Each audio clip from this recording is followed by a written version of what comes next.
विपरीत परिस्थिति में भी कभी विचलित नहीं होना कृष्ण से बेहतर और कौन सिखा सकता है। एक बार भगवान कृष्ण और अर्जुन सैर के लिए निकलते हैं तो रास्ते में उन्हें एक गरीब ब्राह्मण भीख मांगता हुआ दिखाई देता है। यह देखकर अर्जुन उस ब्राह्मण पर दया आती है और अर्जुन उस ब्राह्मण के पास जाकर उसे सोने के सिक्कों से भरा थैला दे देते हैं और वह सोने के सिक्के का थैला पाकर ब्राह्मण बहुत खुश होता है। अब ब्राह्मण अपने घर की ओर चल पड़ता है, लेकिन घर के रास्ते में एक चोर उस ब्राह्मण से वह थैला चुरा लेता है।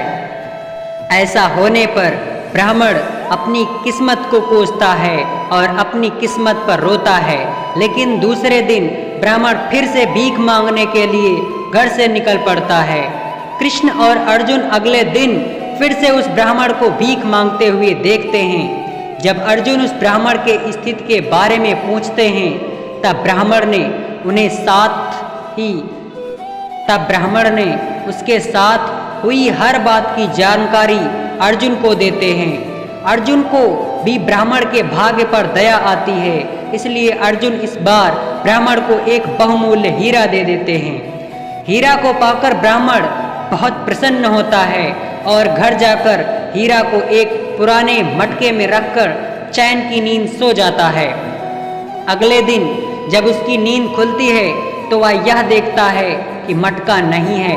यह देखकर ब्राह्मण घबरा जाता है और तुरंत जाकर अपनी पत्नी से मटके के बारे में पूछता है तो उसकी पत्नी उससे कहती है कि आज सुबह जब मैं तालाब का पानी भरने गई तो मटका मेरे हाथ से फिसलकर तालाब में गिर गया, तो मैंने पानी वापस भरने के लिए पुराने मटके का इस्तेमाल किया और जैसे ही मैंने पुराना मटका पानी के अंदर डाला तो मटके से कुछ चीज़ गिरकर तालाब में चली गई।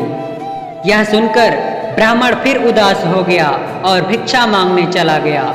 पिछले 2 दिनों की तरह आज भी कृष्ण और अर्जुन एक साथ सैर करने निकल पड़े थे। इस बार भी अर्जुन ने जाकर उस ब्राह्मण से पूछा कि अब क्या हुआ, तो ब्राह्मण ने सुबह की कहानी सुनाई।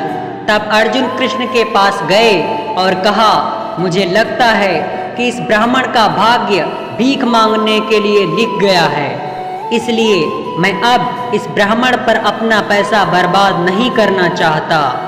यह सुनकर कृष्ण थोड़ा मुस्कुराए और ब्राह्मण के पास गए और उन्हें 2 पैसे दिए। यह देखकर अर्जुन ने सोचा और कृष्ण से पूछा, भगवान, जब मेरी दी हुई सोने के सिक्कों की थैली और कीमती हीरा इसके स्थिति में सुधार नहीं कर पा रहे हैं तो यह ब्राह्मण आपके 2 पैसे का क्या करेगा। तब कृष्ण ने अर्जुन से कहा, आगे देखो क्या होता है। इसके बाद जैसे ही ब्राह्मण अपने घर की ओर चल रहा था और अपने भाग्य को कोस रहा था, उसने रास्ते में एक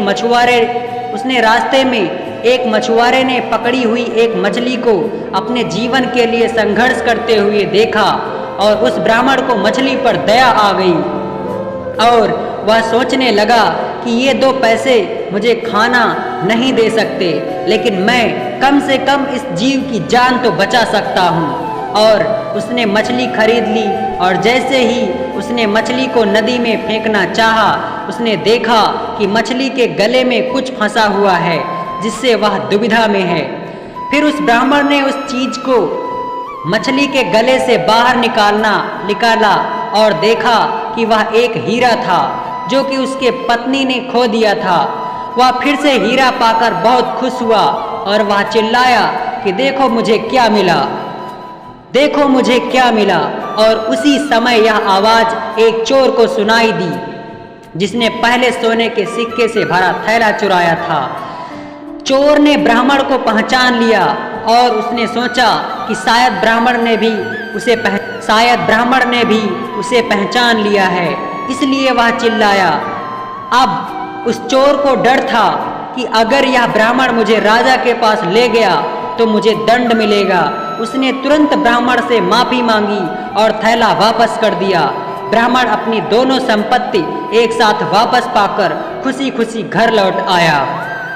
फिर अगले दिन उसने यह कहानी कृष्ण और अर्जुन को सुनाई और दोनों को धन्यवाद दिया। अर्जुन ने कृष्ण से पूछा, हे भगवंत, ऐसा कैसे हो गया कि मेरे सोने के सिक्के और कीमती हीरा भी इस ब्राह्मण का भाग्य नहीं बदल सके और आपके 2 पैसे ने इसका भाग्य बदल दिया। तब कृष्ण ने अर्जुन को उत्तर दिया कि जब उसके पास सोने के सिक्के और हीरे थे तो वह केवल अपनी और अपनी ज़रूरतों के बारे में सोच रहा था, लेकिन जब उसके पास 2 पैसे थे तो उसने अपने सामने दूसरे प्राणी की ज़रूरत को महत्व दिया और इसलिए मैंने उसकी ज़रूरतों का ख्याल रखा। श्री कृष्ण ने आगे यह कहा कि जब आप दूसरों के दर्द और ज़रूरतों के बारे में सोचते हैं और उनकी मदद करने के लिए काम करते हैं तो आप भगवान का काम कर रहे होते हैं और इसलिए भगवान खुद आपकी देखभाल करते हैं।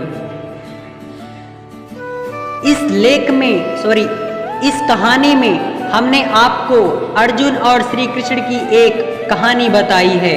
हम आशा करते हैं कि आज का यह वीडियो आपको पसंद आया होगा।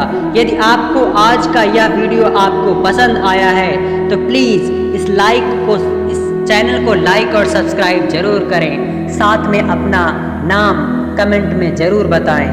धन्यवाद।